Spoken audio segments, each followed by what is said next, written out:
okay?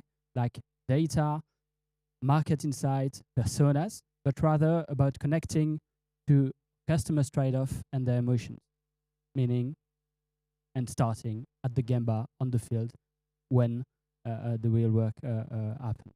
Okay, putting ourselves in our customer shoes, which is one of the leadership principles here at Conto. So to kick off this, I'm very happy to welcome Didier, who is going to talk to us about 3 different product stories that happened and that during his time at Uber, and then we'll have the tactic team to step back a little bit on lean product engineering. Thank you, Didier.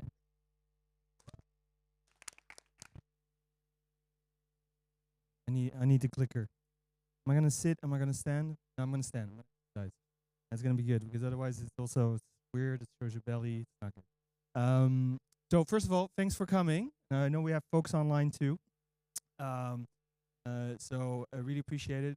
It's kind of fun. I don't talk about these that often, so it's nice to do it. I do work at Conto, by the way, if in case you get confused. But I spent about 7 years at Uber. Interestingly, both in a design and a product role later on. But I'll take you through some interesting things. So I know we have a lot of lean experts in the room and even online, etc. I'm a beginner. Bear with me. But one of the most interesting things that I started seeing things that we were doing that actually make a ton of sense. I think you all know good thinking, good product. I love that statement. That one universal. It's also used at Toyota. But yeah, it's funny how you have many ways to the same outcome. So it'll be interesting to see from other speakers as well as we go through. Okay, so I'll take you through 3 stories. One is designing and shipping value at scale. Phil. Sort of rhymes. But yeah, at the time, I joined Uber in 2015. That looks like. But yeah, at that time, we already had close to 100 million users. That's tell you a few stories of screwing up, which is also fun. Oh, look, Gemba. There it is. No, but basically, walk the walk. I like to say that because I talk a lot, but that doesn't get you. So, and then last, I'll give you an example of humanity over vision. Like, China at heart, actually, really not secret. An economist by training. Is that a secret? Could sell that well with designers. So let's dive into this. I'll give you a little bit of a history on that. So when I joined, this is what the app looked like. I mean, those that do software, you all recognize this. Add more features, you add more features, and then you can't even see where your car is. Seriously, that was. So Uber obviously started very simple. Black car service. That's it. So closer? Okay, that sounds so good. All right. So basically, it was just not keeping up. We added Uber Pool, which is the shared rides, which we then removed. But for Uber Pool, you needed your destination, otherwise it doesn't work. Don't know where the other person is going. How can I match you? Anyways, it was a mess. So the goal was, how do we change this? A product that a lot of people use and used to. And you'll see that I'll talk about a few misconceptions. Also always funny to discover. So first we start to think about, okay, selecting a ride. Before I do that, there's one that I found very interesting that we did is one thing we decided to do is actually force people to enter their destination. Because I know now it's logical. Pre-2016, didn't enter your destination. Why? Because it was based on a taxi metaphor where you hailed a car. So, and the only thing that Uber really did is to display it on a map so you could see when it was coming. Very convenient. But it was still a hailing metaphor. So what we did is like, what happens is we force people to enter a destination. And we were very worried about it. We're like, okay, it's friction, right? Think, okay, something to enter, because here, that pickup location was just like, you mash the button and the car will come. And you're done. So I'll get back to what we found. But first, it's more about also one of the things when you enter your destination is that you get the price. Before, you didn't know what an Uber would cost. It was a very big problem on New Year's Eve because everyone was drunk and they're like, why did it cost 200 euros for 2 miles? Well, because everyone wanted the ride and you said you were okay with a multiplier of 6, so it's $200. Let's say that wasn't exactly super super convenient or good for us. And every New Year's was like a disaster of support. So we didn't, we're all sitting there looking at the screens like, is it gonna? And it, without fail, it always explodes. So, but here actually, I wanted to talk before I get back to destination first. How do you find things out? Well, you go talk to customers. I mean, I'm not saying anything new, but here, this is what we did. And it doesn't have to be complicated. Literally, for some businesses, it's a little bit more complicated, but you'd be surprised how easy it actually is to go talk to customers. Sure, for Uber, it was a little easier to go outside and say, hey, can you please use this as if you were going on a ride. So that's what we did. And that's, you see some folks taking notes there, which frankly ends up being customer preferences, really. And a lot of prototyping, continuous iteration, things like that, trying to figure out, does this work? Does this not work? So I'll get back to destination first. So we were all, like, we thought it would be such a revolution. So we take one of those prototypes where we forced people to first enter the destination. We took it outside, just literally on Market Street in San Francisco. And we said, okay, just use this app. We didn't say anything. What we found was 0 problems. They actually said, what's different? I'm like, wait a minute, just enter the destination first. Oh. And basically, what people want is to go from A to B. It's a very, high intentional thing to do. So basically, we could ask them their grandmother's name, and they would say it, and then go get a car. So there's high urgency, but basically, to them, it made sense anyways, because you always know where you're going when you request an Uber. So it's not like I'm asking you a hard question. You know the answer. And actually, what happens in an Uber and in a taxi before 2015 was you get in the car and you say, where are you going? So actually figuring out that that was already part of it and kind of breaking your own misconceptions, the best way to do it is just to go test something, right? So then we were like, okay, we're good. And we had enough value behind it in terms of price transparency to even feel more comfortable. But it's really the testing that made the big difference and just getting insights. And honestly, we didn't talk to more than 8 to 10 people, because at some point you just have a theme, and then you can talk to 100 or 1,000, but you're going to get the same theme. Not always true, so be careful with that. But generally speaking, yes. And we did more and more prototyping, all kinds of things to see. Actually, this is funny. Turns out no one really cared about, at the time at least, about all those options. Like the music thing, we spent so much time building music. It's like, oh, it's going to be cool. It's going to be connected to the radio of the driver. You can select it. Nobody cared. But it was fine. The car seat is a real thing, but it was really hard. It's still complicated to find a car with a car seat for those that have kids here or online. You know how that goes. So I wanted to also talk. So that's big feature value, right? Like, oh, we're going to change everything. But I wanted to talk a bit about smaller details that really matter, because sometimes we think value has to be this massive thing that we ship, but sometimes it can be something completely different. So we decided that we wanted to invest a lot in how the cars were displayed, because it's supply. So these are very early prototypes, made it, they're all square because we didn't really know how to do 3D, so we just made square cars. But it was, it was very important to sort of nearly, and again, this is like 2015, right? So we wanted to really show that this was alive. Cars are around you, etc. But also nearly have this sort of video game feel to it, etc. So we started doing these things. Then we tried to convince the engineers, like, look, it's going to be an awesome 3D model. It's not going to be a problem. They're like, dude, that's like 5,000 polygons. Okay, the iPhone is going to die. This processor cannot handle it. We're like, fine. So we came up with a creative solution, which, it's just a strip, and the strip moves based on the orientation of the car, and that's how you get the effect of the car taking a turn and moving. And those were just translucent PNGs. Those who do old school game development, this is nothing new. These are just sprites, so it's fun. So we got our cars.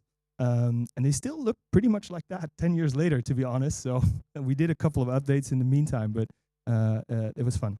Here's another thing that you think is a small thing, but we were the first to color the cars. Why? Because it's very important that you recognize your car when it arrives. Now, I know most cars now are either white or black, but still, it really helps. And it's these small details added up together where you really have a product that people love.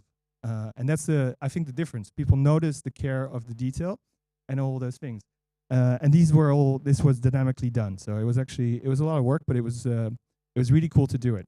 So this is all the base layer spinning. So that's going through the little PNG thing and then dynamically colored.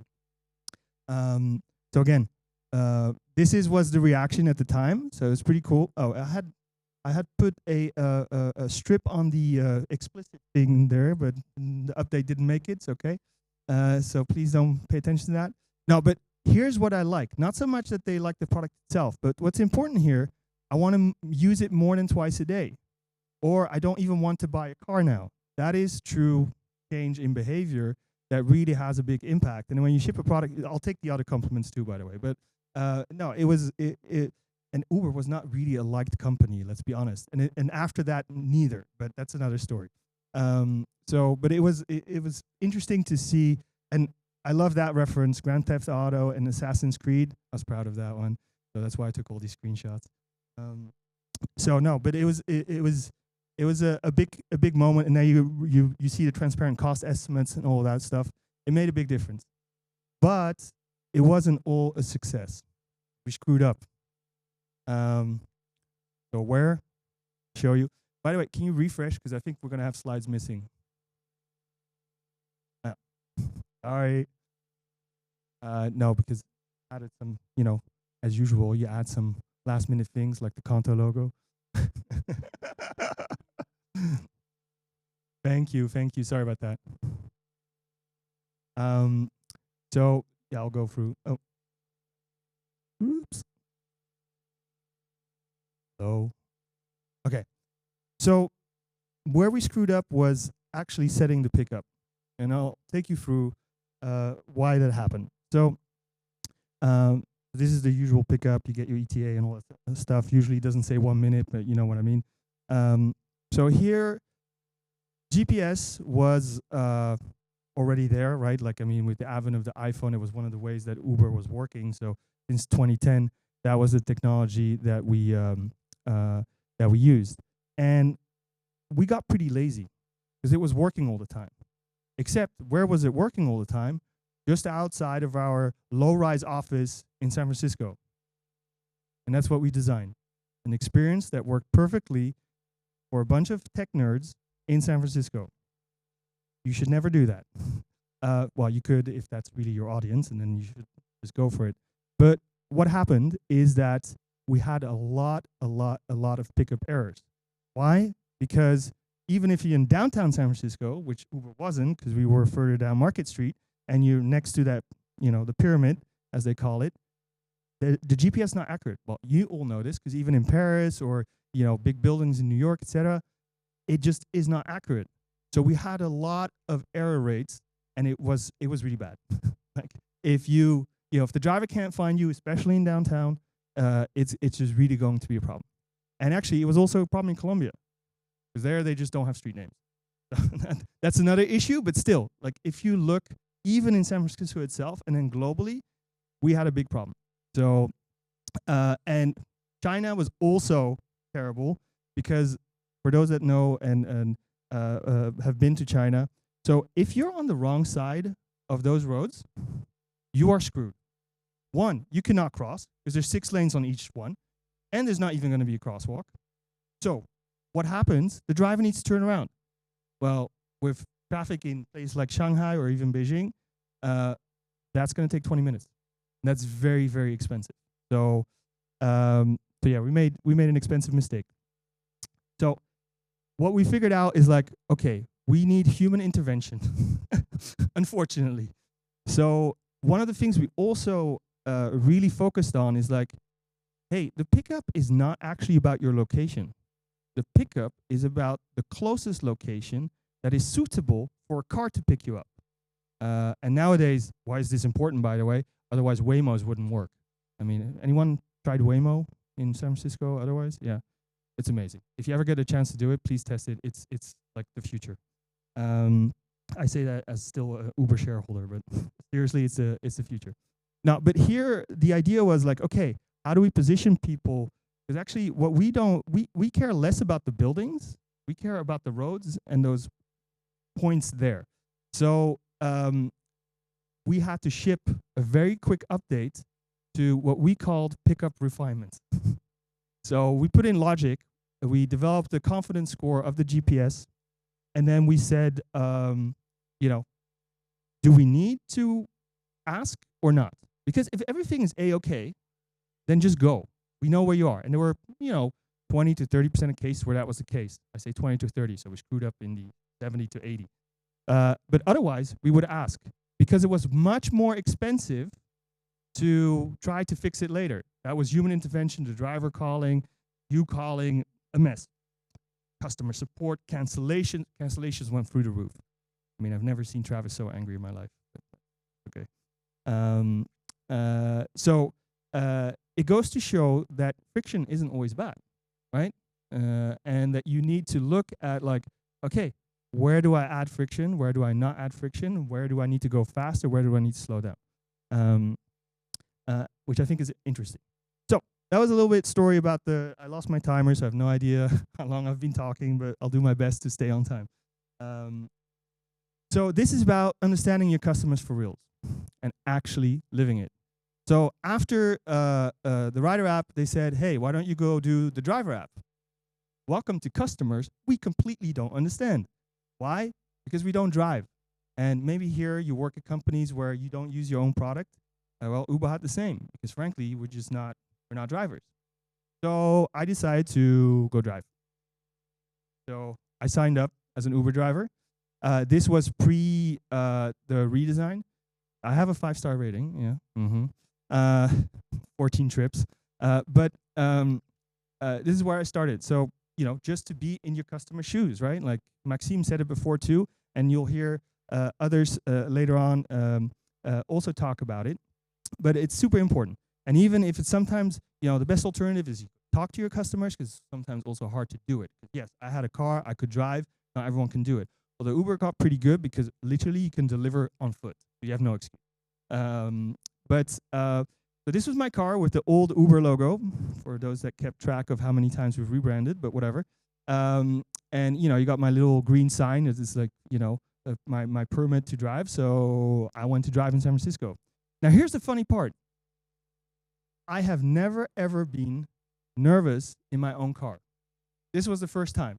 I remember sitting in my garage with the holder, classic. And I was like, I think I need to go online. That's what we called it, right? So I hit the button, and literally, I was nervous. I'm like, okay, who am I going to pick up? Who's going to destroy my car? What's going to happen? Anyways, that feeling you don't get if you don't do this. But if I feel that, every driver feels that. Because you don't pick strangers up in your car. It's like a weird phenomenon, right? But we got used to it. But as a driver, the first time, it's weird. Very weird.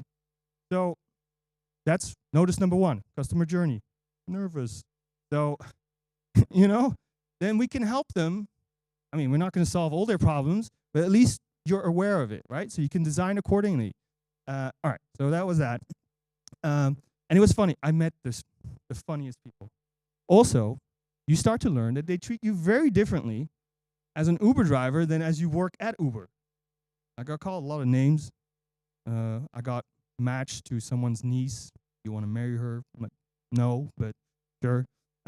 You see the funniest things. It's it's again, it like informs you of what it means to actually drive.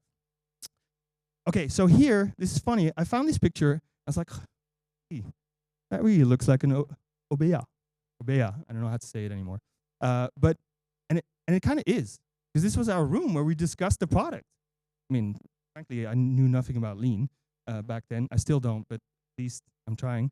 But the interesting thing is this is what we used to do, right? Like, and you can see some of all the screens and all of that stuff, but also sort of the phases, the customer journey, etc. And this was part of a larger thing. Was things on the other side, and that's where this is where Travis would come to and review things. 10 minutes? Oh, that's good. I can chill out. Oh, okay.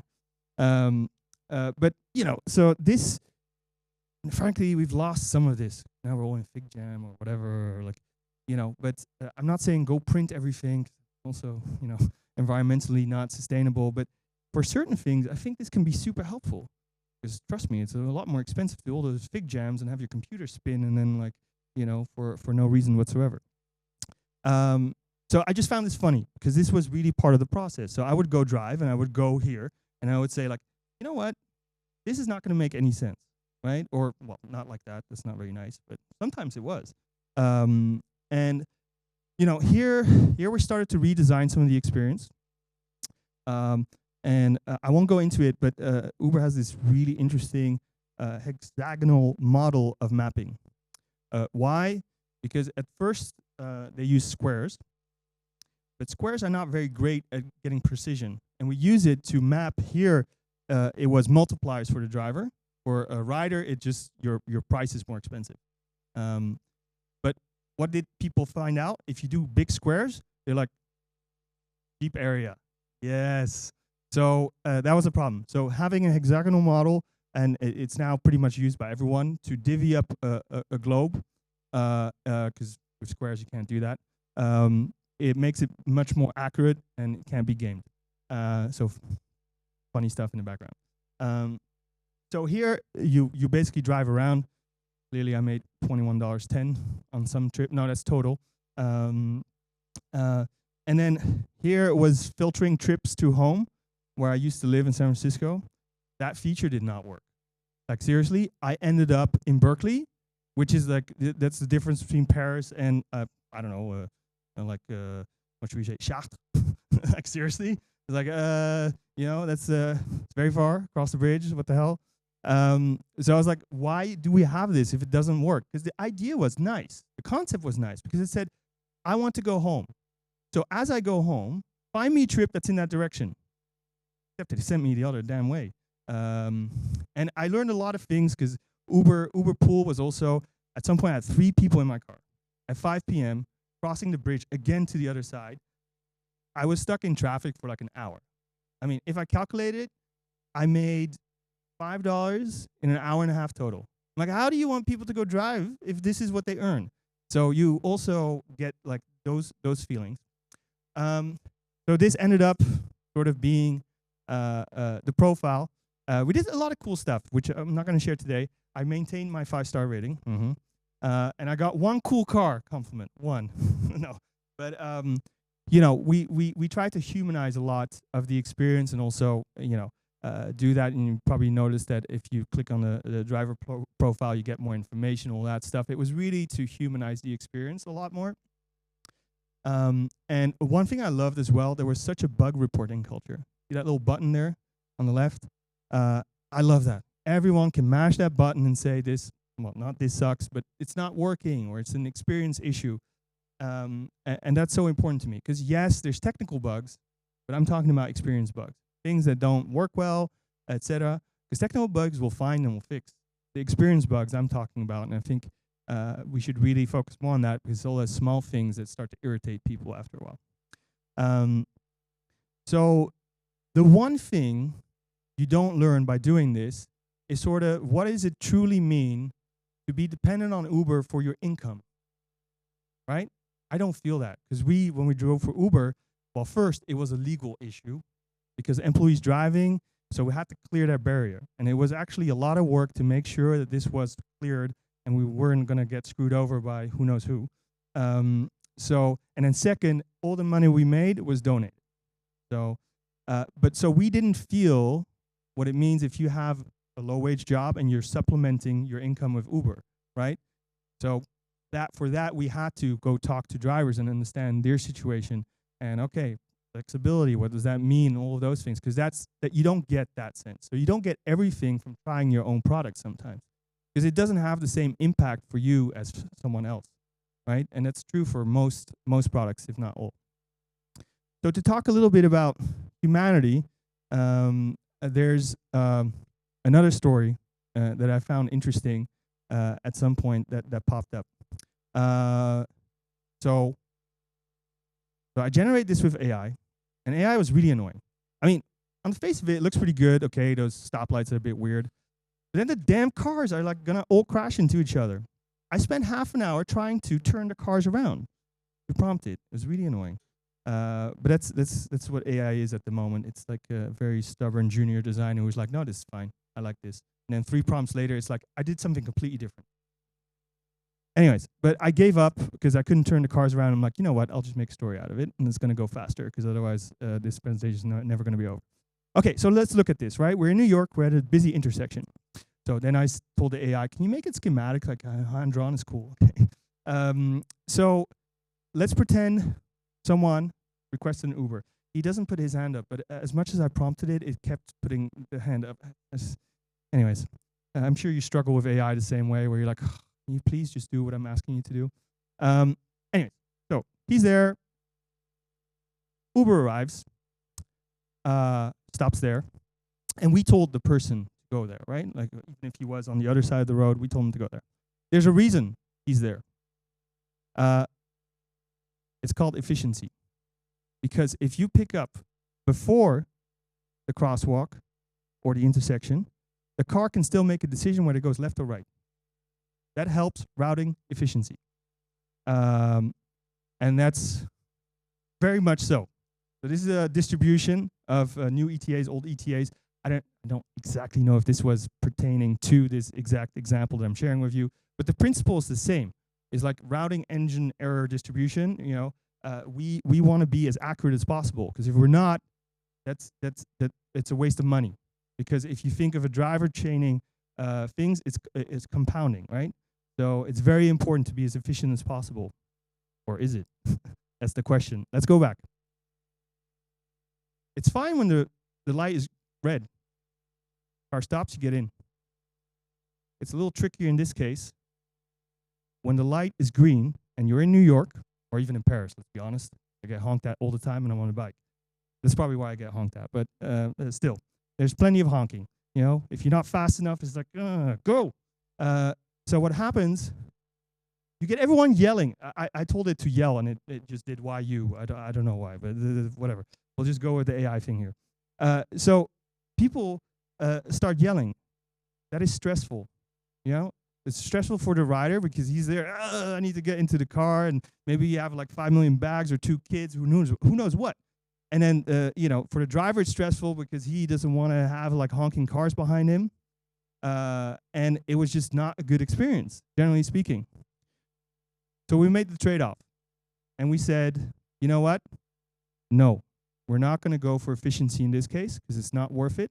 We're going to go for humanity. We'll have the car stop at the other side of the street so that it's more calm, cars can go around. And that it's those kind of updates that then help people choose maybe Uber over Lyft. I'm exaggerating, but you know, still, it's that, you know, but these are non-obvious. These are non-obvious because, you know, we all know the decisions of like, hey, I'm going to choose efficiency over this, but it has certain consequences. And it's finding those and making the right call that I find fascinating. And this is but just one example. This happens every day. And actually it happens at your company, her company, his company, everyone's company. And with that, I'm also going to say thank you. Oh, yeah, go ahead, sorry. But so now, I'll introduce our next speaker, at least from a subject perspective. So I hinted at a couple lean topics, but we're going to zoom out a little bit now. And to do that and to go more into the subject, which I'm really excited to see, is Sandrine from Tactic. Woo! Merci.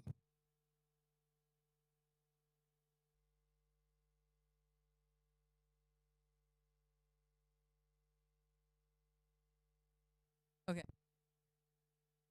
I I think I'm the only wearing tennis shoes today. Counting. Oh, good. Yeah, okay. So that's fine. I'm not that old.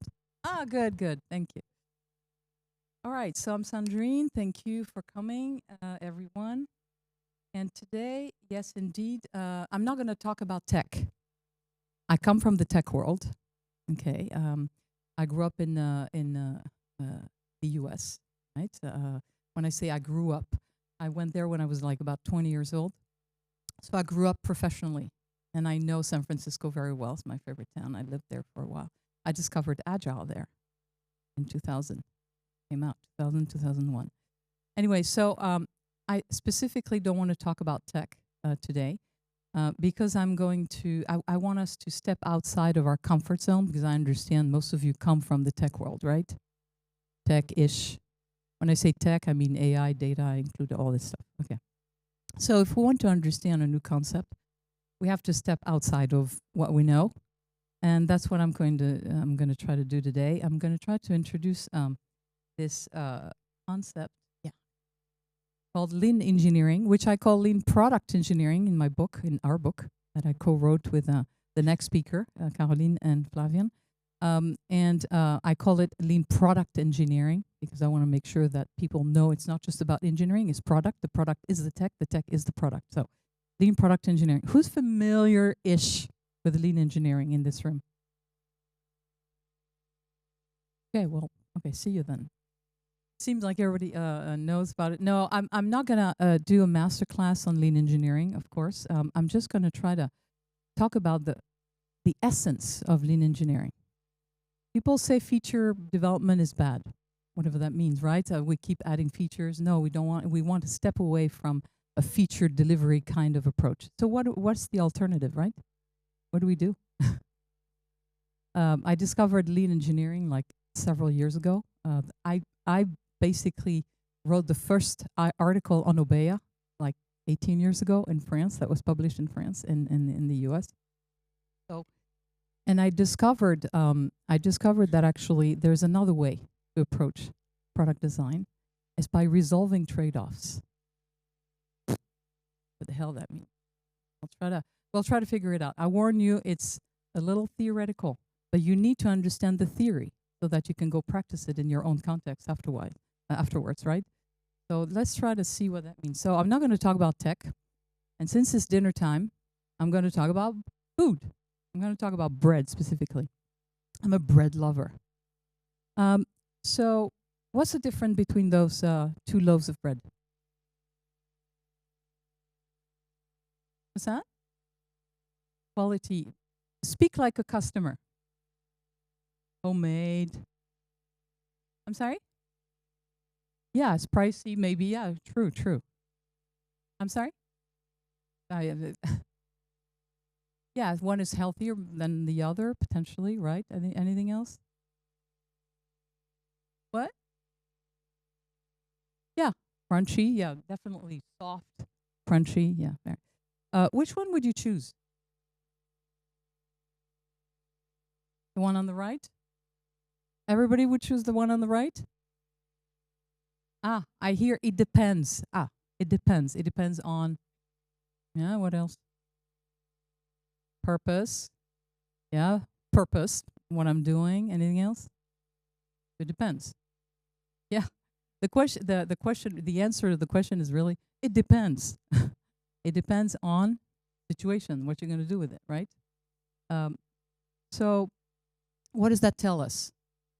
Those reactions. It tells us that there are some things that we're willing to accept in some situations and others we're not willing to accept, depending on the situation. Like not a product is not intrinsically good. Okay? It will depend on what we want to do with it at a very specific moment in time, in a very specific circumstance, like calling an Uber. All right?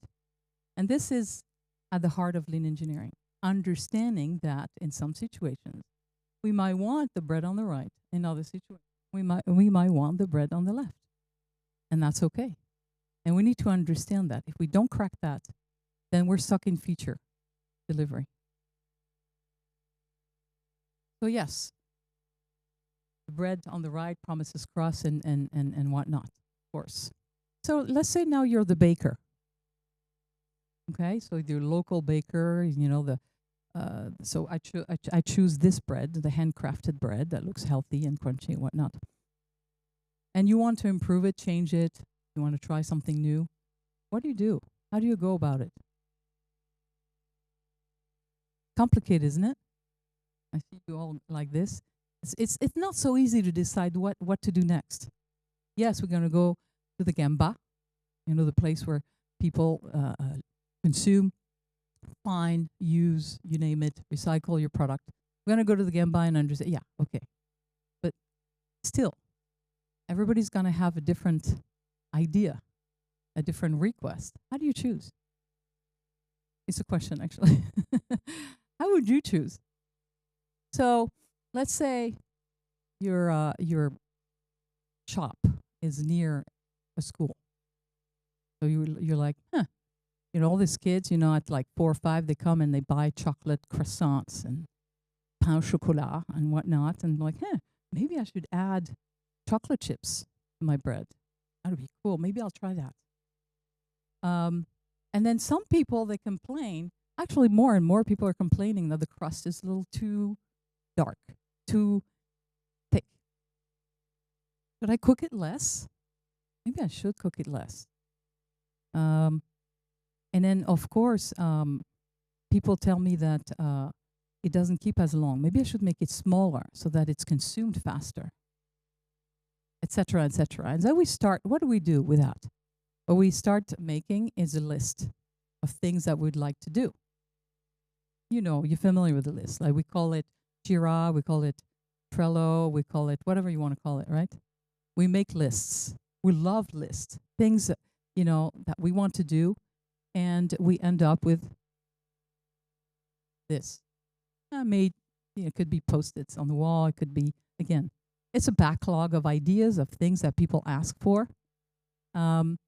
Your own ideas. Oh, the baker across the street is doing something else. Oh, maybe I'm going to go and try to do the same thing. And we start building long lists of things to do, of ideas, okay? And then the next thing is, which one? Which one am I going to do next? And that's when the battle starts. Because I lived that myself for years. And depending on where you are and what your job is, I had all the jobs in the company, it seems, almost all of them. I was a CPO, I was a CEO, I was the only thing I was not is a CTO, as a tech lead. But anyways, then you get the pressure from everyone. Who's winning? So what customer is going to win? The one that likes the thick crust or the one that doesn't like the thin crust? Which way are you going? It's a very complicated question. I'm not saying that it's an easy question to answer. So what do we do? Often, I'm not saying that's what you do, I hope not. What do we do? We are going to compromise. We're going to compromise because we're going to do a little bit of chocolate and then a little bit of gluten-free and a little bit of whatever. And we end up with, pun intended, a half-baked product. Okay, I worked that in. So yes, we're gonna have like a half-baked product, or another word, a jack of all trades, right? Product that is supposed to do a little bit of everything, but doesn't do any single thing well for a particular type of problem. Okay, and then we know what happens after that, right? The product changes, and then we have to like remove some features that didn't work, and then we have to try something else, and then it costs a lot of money too, right, to do that. And it degrades the reputation, because as soon as someone complains, then we start losing points. I'm not saying there's no miracle solution, but you can reduce that effect. Okay. So when I hear this, the way I see this working in a lot of the product teams, when I say product, I mean anybody involved in designing, building. Every time I put this, everybody's like, in designing, developing, testing, delivering, you name it, okay, products. What I'm seeing is that it resembles this more than what I lived when I was in San Francisco in 2001, 2002, where I discovered Agile when it was coming out. I was working with Genentech, as a consultant. I had my own company, and so I worked with Genentech, this bioengineering company, and they had this big project. Everybody was in a room, and then we're holding an hourglass, and then we had 1 minute to talk to everybody, and I was like, wow, that's cool. I've never talked to anybody like that. For years in the 90s, because yes, I worked in the 90s, and I coded and I developed in the 90s in the US. That's what I did. I felt like that. And what I'm seeing today is that. It reminds me of that. Even if we think we're not doing it, we're doing this. Okay, you're looking at me like, what are you talking about? No, I'm serious. It's like I feel like we're back to like this old Taylorist system, you know, where people are stuck in this what I call a feature frenzy. You do stuff, and you have to build new stuff, and then you have to go as fast as possible, right? And we're stuck in this, and we're doing this instead of, and we're not able to understand what real problem we're resolving, and if it's the good one. Not knowing that is disturbing to me. But this feature frenzy is really what I see. Thank you, Flavian, for thinking about this. Funny. So because going faster and delivering lots of stuff all the time and going faster is not what's going to make us win, right? Makes us look busy. Yes, busy. But is that what is going to make us win? Nothing's less sure. Okay? Because if we overlook what truly matters to customers, what they're willing to compromise on and what not, then we're missing the point. We're just fumbling in the dark. Okay? So, I have a little example that's a little tech-ish. So, if I am using like a financial app, okay, and you know, you use a financial app or any app for the matter, but especially financial app, you're going to have to go through a lot of security checks, you know. It's really annoying. But if I know I'm like transferring a large sum of money, for instance, then I'll be okay. I'll accept to go through all these checks. But if I'm just checking my balance, I don't want to have to do that because I may be doing it every day. I want to go fast. You know, I want the number really quickly. If they ask me to enter my code and they send me another code on my phone and I have to go and enter it and oh shit, my phone is in the other room. It's really annoying, right? There are some cases where I'm okay to go through all these steps and other situations when I'm not okay. This is what I'm talking about when I talk about trade-offs. We need to understand those trade-offs. And most teams, like I said, are stuck in feature frenzy. How I depict it, you know, with like a sprint plan and a little burn down chart and a big a feature backlog that we constantly prioritize and whatnot. But what we don't understand, or we no longer understand, is that designing and building a product is not just a construction exercise. It's not build this new feature, do that, and then add this. It's a problem-solving exercise. And it's not just one problem. We're constantly resolving problems. So if we look at it from the problem-solving exercise rather than a pure construction exercise, things start changing. Thank you for moving the notes. All right. Me, and not just me, maybe familiar with, of course, this Monsieur Martin Fowler, okay, who's one of the authors of the Agile Manifesto. And I'm going to go see very soon, end of June, I'm going to go see where they signed and they, you know, like they all went off on a 1 week retreat and then they conceived the the manifesto. I'm going to go visit that place. I'll tell you how it was. So Martin Fowler himself says that you know, everywhere he looks, he sees faux agile, fake agile. You know, that does not follow the values and principles original of agile. Okay, I think, from my perspective, you can fight me on that, but I think that agile has failed on the essentials. Okay, something happened over the past 20 years, and product design has been reduced to backlog management. Okay, and it's become a little bit more than an assembly line to me. That's what I'm seeing. And sometimes it turns into this. Some people might be familiar with SAFe. Nothing safe about it. So why? What happened? I think Silicon Valley happened, Lean Startup happened, consultants happened, many things happened. I'm not saying it's, you know, the Silicon Valley's fault or whatever. There are things that happened that push people in another direction. All right?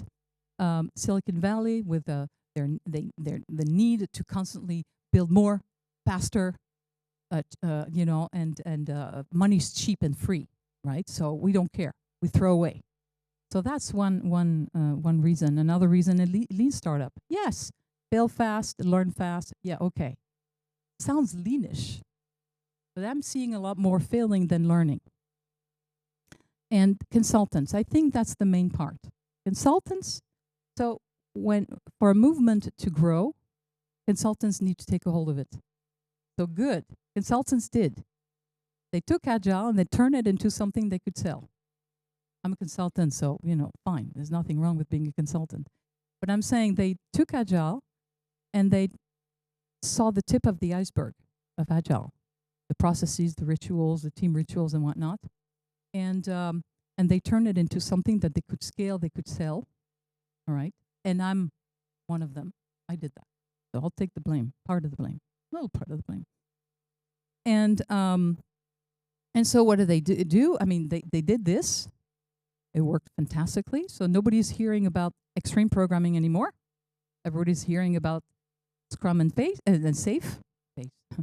All right, because we've what they did not translate, that they didn't see the big part of the iceberg, craftsmanship, or craftspersonship, or artisanship. You know, if I want to be inclusive, I would say artisanship. Okay, you know that the desire to really do things well, the right things, integrate emotion into the product that you design and that you build, very quality oriented. We lost that because this is hard to scale. This is hard to standardize. But at least one company has managed to do that, which is why I started studying Toyota 18 years ago. Only? Oh my God, I'm gonna have to go fast. So very different from the the huge picture that we saw earlier. Lots of little trains going all over the place and whatnot. Here we have the chief engineer. The chief engineer in lean engineering is the Steve Jobs of the product, right? The person who's the visionary, who is the big orchestrator, who knows how to make people collaborate and buy into their vision and make things happen from a tech, product, marketing, financial point of view, right? So that's what a chief engineer is. Here we see Chika Kako, fantastic, when we ask her the question, describe your car, or what are you most proud of, or whatever, and she spends I don't know how long describing the trade-offs that she had to resolve to make sure that the armrest, when you actually rest your arm, it's so fantastic, and it's an experience. And how she's measuring, so like you see, and she's explaining the engineering behind the thinking, actually, about how you have to make sure that the hand kind of falls a little bit and it's not far from your mug, your coffee mug. That's true engineering. That's craftsmanship. You don't see that, of course, in SAFe or anything, because it's hard to translate, right? So we talked about trade-offs. To resolve a customer trade-off means removing what they hate. Okay, removing what they hate, and for that we need to understand what it is that they're not willing to comply with, and what they're willing to accept. Okay, and creating great products in lean engineering, at least, that's what it means. It means breaking these trade-offs. Okay, and removing where it hurts the most, and understanding where and in which circumstance they're willing to do that. So if we go back to the bread, it depends. We've talked about that. I'm going to go fast, but in some situation, if I'm a foodie, you know, I'm organizing an evening with my friends, you know, a fondue party or something, or a family brunch on Sunday morning, then I'm going to go for the crusty, nice aroma. I know it's going to spoil faster, and I know it's more expensive, but Sunday morning, I'm willing to comply. But for the rest, you know, for the mom, like make sandwiches for their kids or for the if I'm going on a hike, I not want to bring that big baby there, you know. I might want to do something quick and cheap. Voila. So both are okay. I just need to understand which ones I'm interested in. You know, what trade-off am I interested in resolving today? Maybe tomorrow I'll attack the other one. But today I'm focusing on that one. I'm going to try to understand what are the circumstances in which this is important. And then the next question is how I'm going to resolve those trade-offs. And since I don't have much time, I'm going to go very quickly, but it doesn't matter because the essence is here. I'm just going to share a few tools. Oh yeah, just before that, personas. Don't get me started with personas. Okay, they blind us of the real compromises people face. Right? I'm the same person when I eat the bread on the left and the bread on the right. Right? So it doesn't matter. It's situational, based on my circumstances, based on my emotions, on my functional and social complexities. You know, I need to understand that, and then I need to understand there's a big enough segment that share the same characteristics in this same type of circumstances, so that I can build a product around that. So to do that, we first have to make trade-off explicit, visual. Need to go and look for them. We need to understand. So once you've said that, how do you learn to look, where to look, and what do you do with it, right? So very quickly, I'm going to share 4 tools, 4 techniques that I use in lean engineering for making those explicit, for discovering them. Gemba, client Gemba, competitor tear down, client radar chart, and critical performances table. The client complaint analysis is one of the tools I use for the client to understand the client Gemba. It's really the most accessible and the most powerful tool that you can use because you have this information in your company already. You do, but most of the time we don't use it. We don't know how to use it, and we don't know how to use it well. We can ignore it. We choose to delegate it. All right? Oh, it's dirty. We don't do that. Or worse, I want to say, I don't know if it's worse. You take every new complaint or feedback, you turn into a feature and you add to the backlog. No? You don't do that? Okay. Right. And the backlog continues growing, and then you're like, oh, maybe we'll get to that one. So actually, when you do it from a lean perspective, you try to understand what the market is telling you, because the market changes all the time. Taste, new competitors, new innovations and whatnot. And we need to understand that. So what is the market telling us? Okay? And what are the trade-offs that customers are no longer willing to tolerate? It changes all the time. And so what I do is I have this simple table that doesn't look like much, but that we share with the team. And when I say team, it's like not just product, tech, you know. And it's a complaint analysis table, 5 columns, and I enter the customer complaints. And we put a lean twist to that. The way we think about it. It's not just about, you know, the knee-jerk reaction of adding something to the backlog. or complaining or saying, oh, this is not a customer that we want. I saw it just yesterday at this big bank. No, it's not we're not, that's a different, no, this is unique. This is unique. No, it's not. So there's always an excuse, right? So we identify the real customer with the real name. Okay, there's a circumstance, the complaint, really, they're verbatim. We want the real words because we want to understand their circumstances and emotions. The reason why they're complaining, but specifically their perception, like that they're perceiving this problem that way. Okay, and then why did we think that was a good idea to do it that way? Why? What is our perception of how it should work? And then we compare and we say their perception and our perception. Why this different? This difference. What is it telling us about what's changing? Is anything changing on the market? Do I need to learn something from this? This is not a tool to act. It's a tool to think with a team. And then you make it like a regular routine. When I say regular, ideally every day, to try to start seeing where the market is taking you. Okay, this table is like the window into the market. The next one, 5 minutes, I think I'll go through to the end. Competitor tear down. Competitor tear down is another great way of spotting trade-offs. Why? Because when we do competitor tear down, what does that mean? Dissecting the products, competing products. And the products, the competitor products, might not just be bread. It could be rice, for that matter. I don't know, depending on the context, some people might prefer rice over bread. See what I'm saying? So you really have to be careful about who your competitors are. And then you take the one that is, casting the biggest shadow on you or soon. And then you try to understand what trade-offs they have voluntarily, deliberately chosen to resolve and the one that they have left aside. Why did they do that? How did they do it? How much did it cost? Why? Why we do it that way? What's the alternative? And say, oh, look, the crust is thinner. So we're going to do exactly what they said. Copying a competitor is the easiest thing to do. It doesn't guarantee anything because we don't know what thinking went into the change that they made.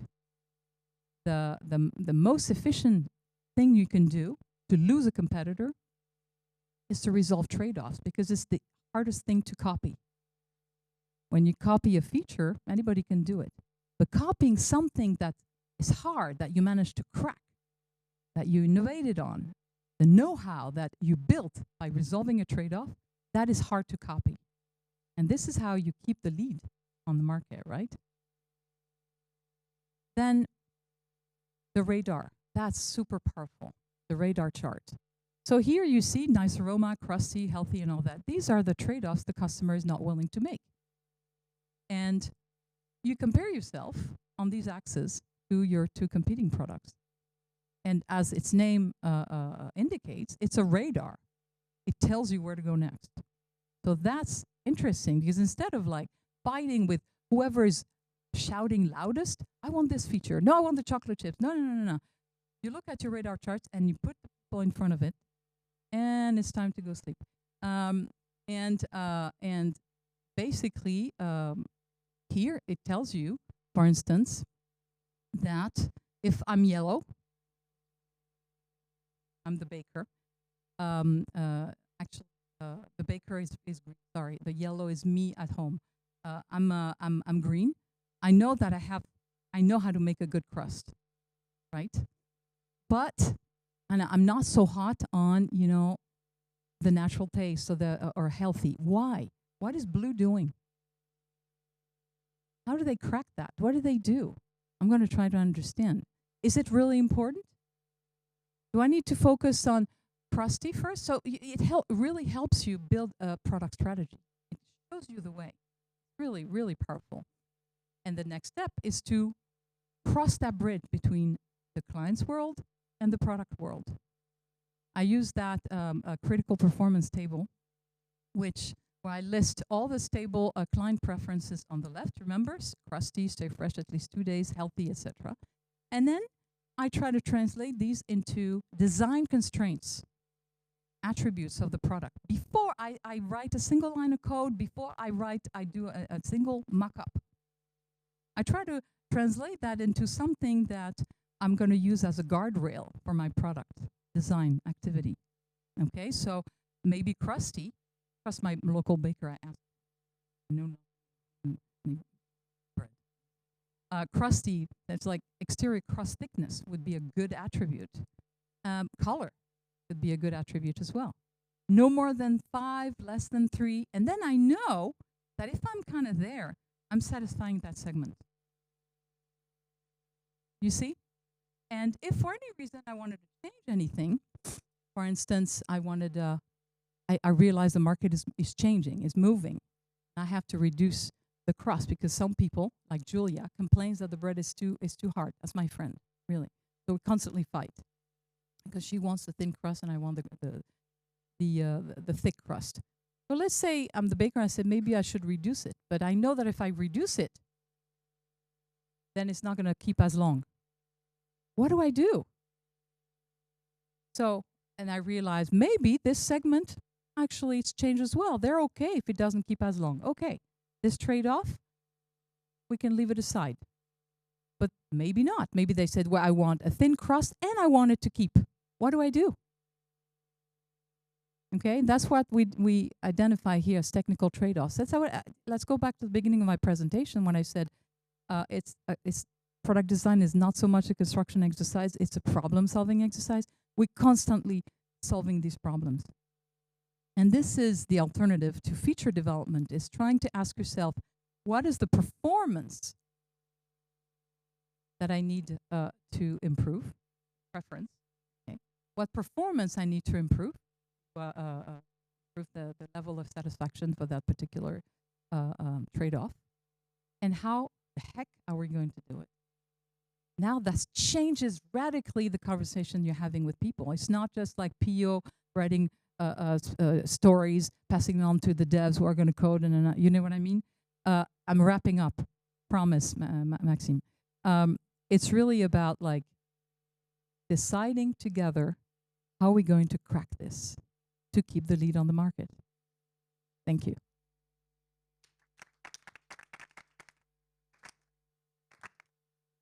All right, and here's my co-author of Build to Sell, Caroline Bénard, who's a product gal, right?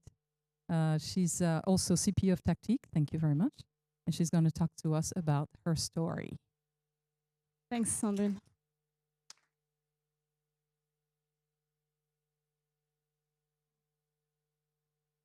So, yeah.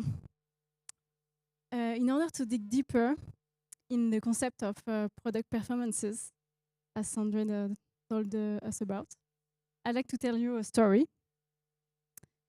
The story of La Compagnie des Alpes, which is a project I worked on with my team when I was at Théo de Haps. La Compagnie des Alpes operates different resorts in France and also amusement parks. And they came to us a few years ago because they wanted to create one single app for all their resorts in order to, well, simplify maintenance, but above all, improve the resort experience in all their resorts.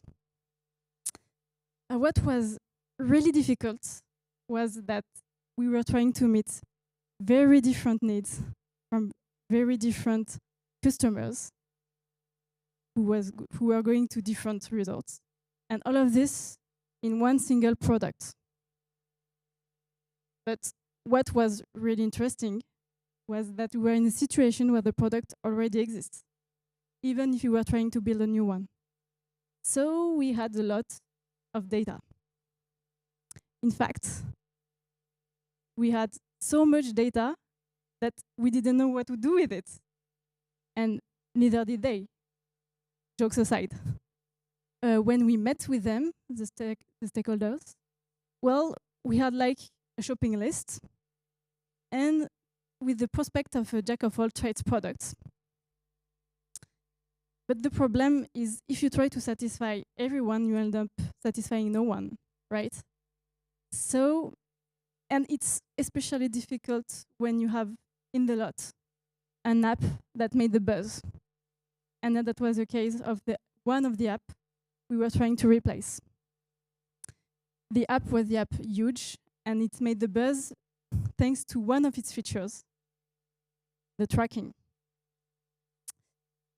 Well, lots of users were talking about the tracking. When it was working, it was all sunshine and happiness. But when it was not working, well, they were really angry. And the tracking made the first version of Huge a success. So the stakeholders had a really strong emotional attachment to it. And well, us too began to think it was a must-have. Well, we didn't want to disappoint our customers, right? And we really wanted the new version to be a success. We still went out into the field. We went to the resorts. We took the lifts. We observed skiers and we listened to skiers. We also did interviews. And we identified several jobs to be done. Among them, one we chose because we thought it was the most strategic to us, the most accessible one, and composed of already regular visitors. And the job to be done was that they wanted to make their ski pass profitable. That is to say, spend more time on the slopes and less time doing everything else.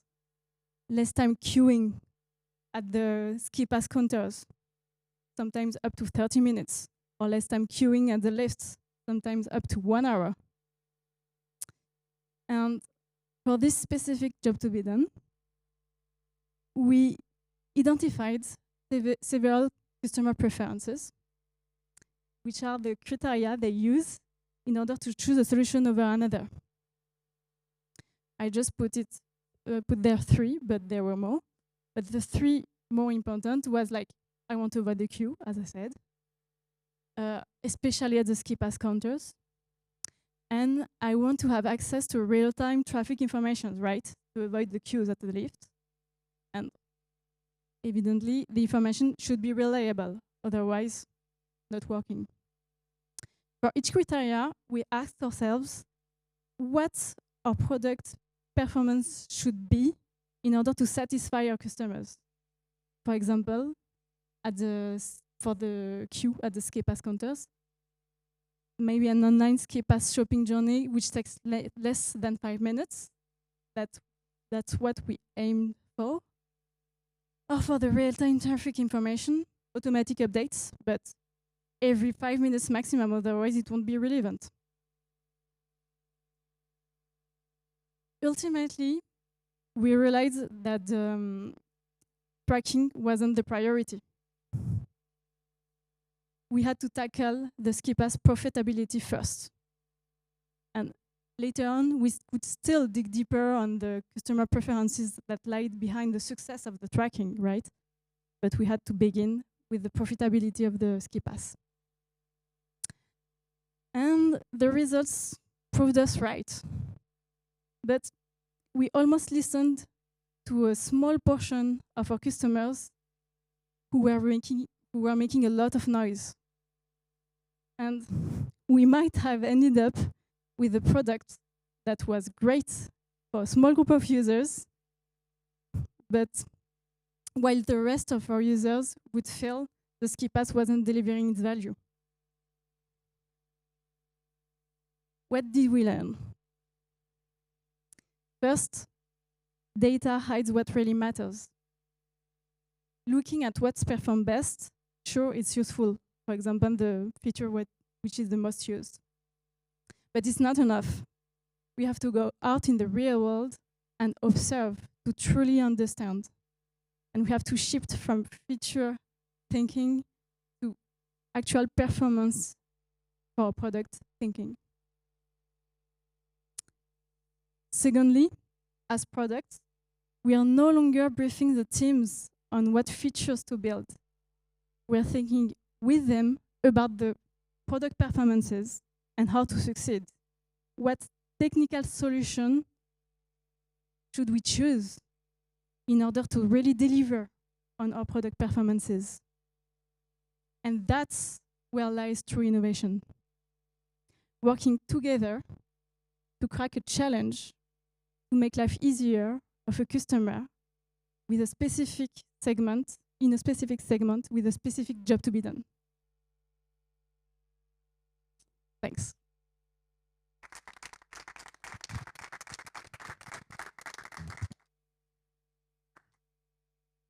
I think that's it. I think yes, Maxime went to buy pizza. I think it's a moment where you can ask all of your questions. So, yeah.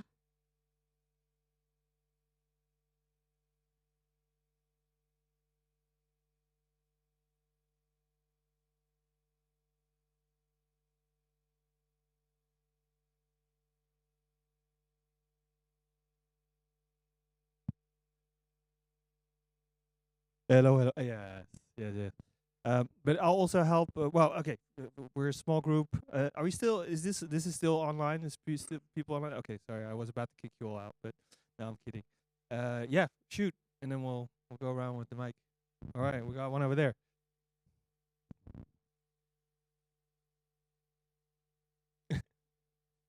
Check.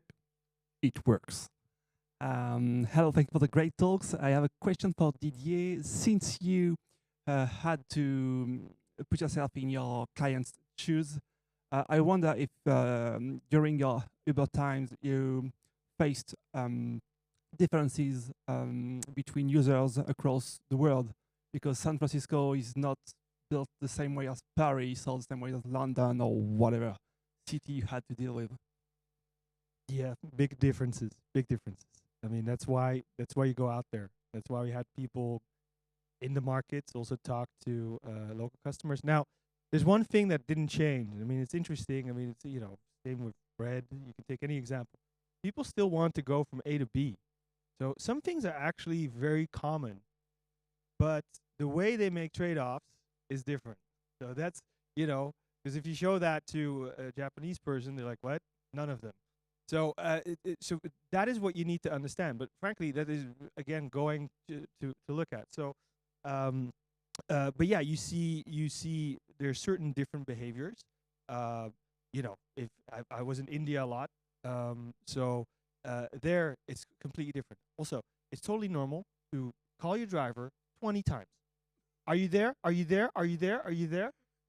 They have. I mean, I wasn't doing it. Guess what? He never arrived.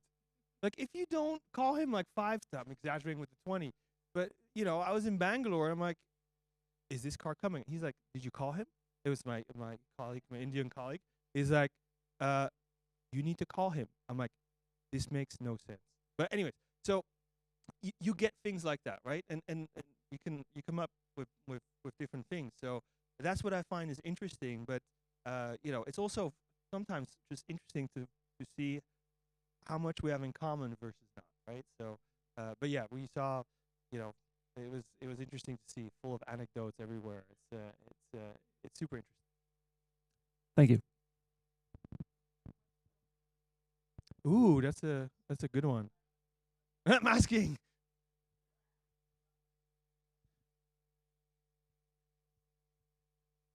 Anyone else? Anyone else? I'll come run over too. I may have another question for Sandrine, if necessary. Okay, I should.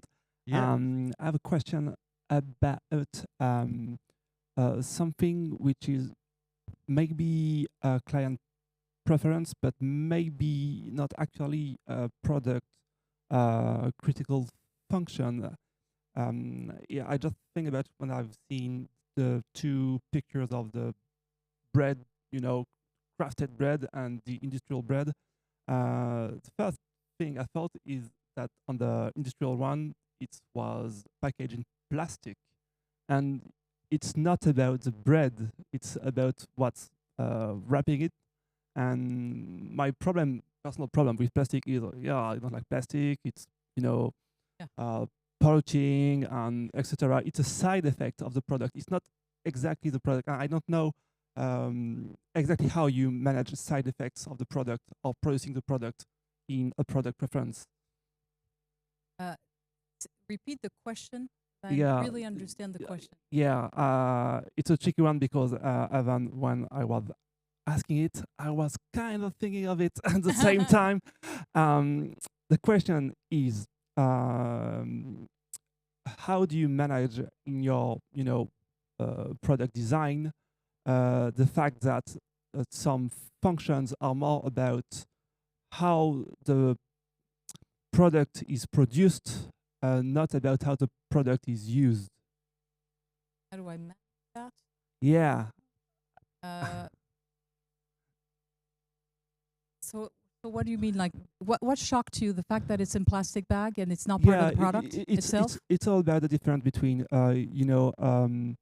the usage value. Of course, I do eat some stuff wrapped in plastic because I have sort of no choice sometimes.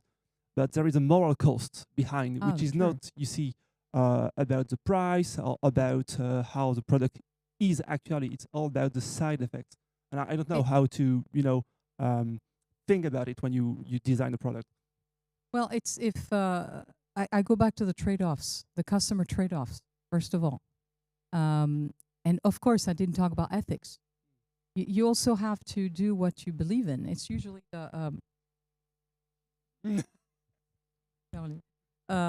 you have to find the crossroads between what you like to do, what you want to do, what you believe in, and what the market is asking. That's what we need to do. Not just one, not just the other, right? And find somewhere, So yeah, I agree. I don't. When I go shopping, I have my my caddy or whatever and my pot bags. Yeah, I do that. Even though I'm an old person, I've learned. I've learned to become ethical, I may say, and inclusive. But frankly, I go back to the trade-offs and I say, okay, what is the market asking for in this particular circumstances? And if you're living in suburbs of Detroit, I lived in suburbs of Detroit. No one is going to buy the baker's bread. They're not willing to make that trade-off on price. They want something that's fast, cheap, that will keep forever, and they're not as conscientious, unfortunately, potentially, about the environment. So does that mean I want to invest in a product that is wrapped in plastic? What a question. I don't know how to answer that. It's up to you. Okay. Sure. Actually, one interesting thing to that, the plastic wrapping is part of the product. Yes, it is, absolutely. So meaning we make this mistake all the time. Like no, that's gonna be okay. We're shipping. No, because then you're not making. It's all part of that same thing, and it's true. So what you said is like you may make that trade-off out of ethical reasons, right? But then again, it's kind of hard to like buy sliced bread and not have some form of wrapping around it. But I think it's a good reminder for all of us that am I actually we've all shipped stuff with like 3 missing things. Guess what happens? No one's happy. All right. So that's I find it a good example and an interesting question because it's like no, that is the product, and it's part of that decision making. So because I was thinking it too, it's like I think people would choose that bread more often if it's just like nicely presented. I'm like, yeah, well, it's not. So and that's how it goes. Funny. So yeah, we talk about in Build to Sell. We talk about the concept of whole product with Caroline. This is something that we That's like. a good one. And in that case, the plastic is part of the product, unfortunately or fortunately. But it's part of the product. Now, do you go for it? That's another story. Yeah, this is why we have metal cards at Conto. Just not to pay, but also to have a sense of I don't know. I guess there's a lot of emotion. I didn't participate in how we choose, but yeah. I've got one question for you, Didier, about Uber.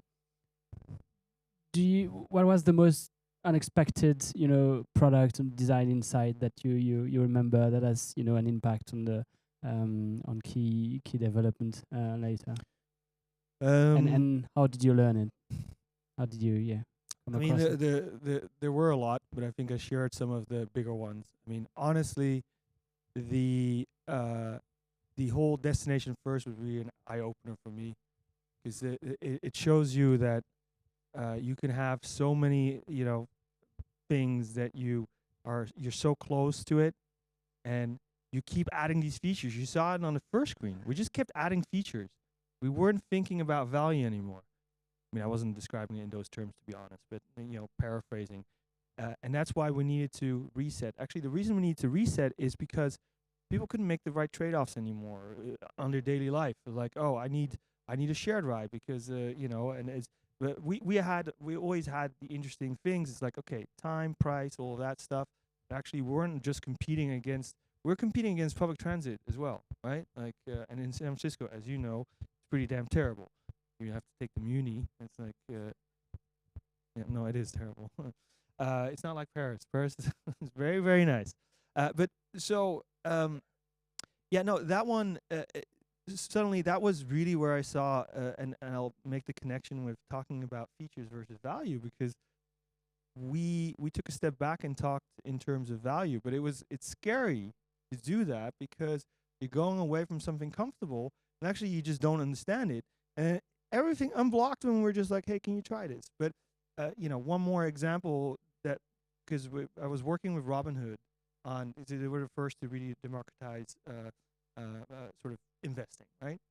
And we were like hitting our heads. We're like, people are not gonna like, social security numbers, but we need it. Like, and you were talking about the finance app. Guess what? No one cared because they're like, I get it. This is to protect me also. The bigger problem was, how do we get people to transfer money into the accounts? So again, like these preconceived misconceptions, frankly, exist everywhere on every product, and it's a hard muscle to train to say, you know what, I'm gonna go away from my feature factory and zoom out and go look for value, because it's hard work. It's easier to just I call it. I started calling because you have system 1 and system 2 thinking, right? I've been starting to use system 0, which is like literally just Slack, email all day long. I don't want to think at all. So that was my little addition to now. But all jokes aside, is like we don't slow down anymore, which is unfortunate. So anyhow. Maybe one or two last question, and then we're gonna wrap up. Pizza time. Caroline, how did people reacted to the fact that you launched the app without the tracking system, and how did you deal with it? A really good question. We were, to be honest, scared about it. And it was not that bad, actually. Of course, some people asked for it, but then we realized that a lot of people didn't ask for it. And I just talked to Didier about it right before the conference and asked him, because he told me, oh, I'm a big user of Huge. And I told him, oh yeah? So did you try the version of 2023? What did you think about it? And he was like, right, great. You didn't use the tracking? No. So yeah. But I'm a ski nerd. I use Slopes, which then goes to Strava. I mean, like, but I find it fascinating because the point still stands though, is because I was using the Huge app for maps and other things related to, because you're right, you don't want to. But it's so fascinating, like when you start listening to a very small vocal group, and chase that, which I think was a fascinating story to see. But yeah, it was just fun. Yeah. So yeah, it went not so bad, and actually the team built the tracking for the winter after that. I had to check. So now it's going pretty well, and in fact, in the screenshot I showed you, there are some comments about the new tracking from 2000. And so. Thanks a lot for the interesting talk. I have a question regarding user personas and user segments. I really agree with the misconception of what a persona is, that it's just a concept. And yet, when you start looking at too many users and putting them in segments, somehow go back to personas. Yep. And so, do you have any like advice, insight into how to handle that? Yeah, you don't start with personas. Yeah, obviously, but You may end up with personas, Okay. but personas, as described, as a job to be done. To me, a segment is a job to be done, and so yeah, you can describe this job to be done. So, have you guys read this awesome book by Christensen, Competing Against Luck? You know, job to be done. Right? Okay, when he talks about like the milkshakes. Okay, so yeah, everybody's read that book. That's exactly it. The milkshake, you know, I could be like a professional worker commuting to San Francisco, and I have a long commute. We know the commute in San Francisco is horrendous. It takes an hour to get to San Fran when you live in the valley. Frankly, so you're looking for something that's thick, that's going to, last for the whole ride. But then in the afternoon, you know, when you come back, you pick up your kids from school, and you want to give them a little treat, but you don't want to spoil their dinner. You don't want anything thick or big. Yet you're the same person, but you have two separate jobs. So 2 segments. That's how I see it. And maybe in the end, it's going to be the worker, the commuter, who needs something that's going to stick to the, to the guts, and that's entertaining. Yeah. And then you can describe some sort of persona, but around a job. Maxime, I know we had one more. You were trying. It's Nobody good. wants You're to- like, I'm done. Yeah, I sure, want yeah. pizza. Yeah, sure. If it's a quick question and quick answer, we're fine. Yeah. We'll Okay. make it quick. Go ahead. We went I don't know too if it's far quick. already. Go ahead. Committed. It's more a philosophical question, but Oh, God. it's No, for I'm you, kidding. Sandrine. When do you think companies start to forget about trade-off? Because basically, when you're a startup, you are all about trade-off. Either you solve the right problem, either you die. But at one point of time, your company grow, you have more money, and you start having people doing stuff. And with time, they forgot that maybe a little bit of money constraint can maybe help people focus on the right problem, no? Oh yeah. No, I mean that's I keep writing articles on that, on the same phenomenon. If you want a cursor, it's anywhere from 10 to 15 people. It starts about then, and it starts when once you found a bit of a market fit and you're starting to sell, and then what do? You're like, oh, now we have to be able to produce and anticipate that scale that's coming. So you start organizing, creating processes, and creating a bureaucracy that is needed to deploy to deliver the same level of service and quality. Right? You need a bureaucracy, but the bureaucracy, we know, it comes with pain and problems, and that's why you need all those radars to keep reminding you where you come from. So the solution is radars.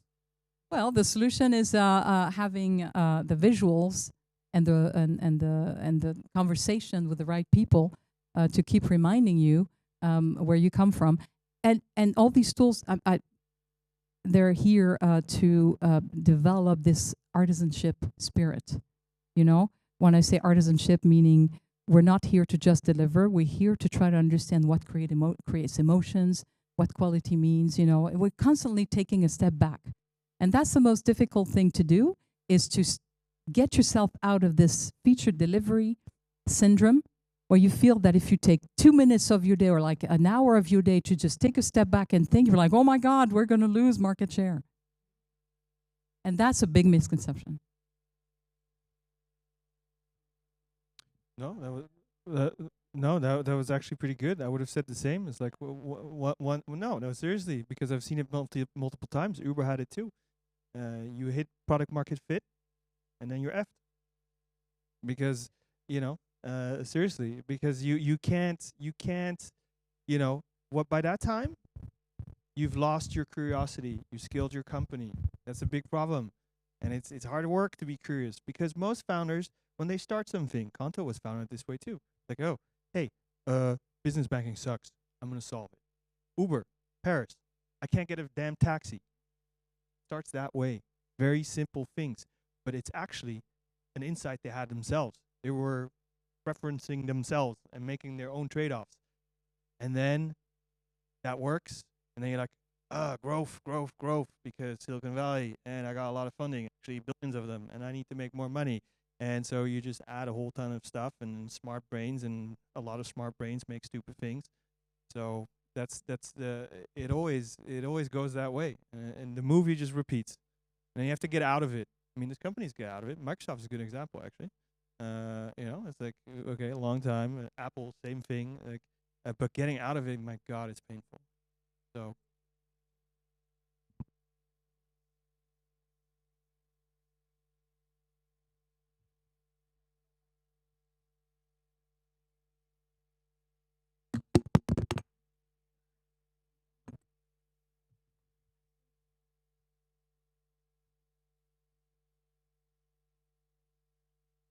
You have to make the walls talk to change the culture. So you have Obeyas and all these visual tools and whatever. They're that for this reason. We use them to constantly remind us what the hell we're not supposed to do. So you have to make the walls talk. I love this expression. Make the walls talk. Don't be scared to put things on the wall like you did. Not everything. Just things that you need to think about.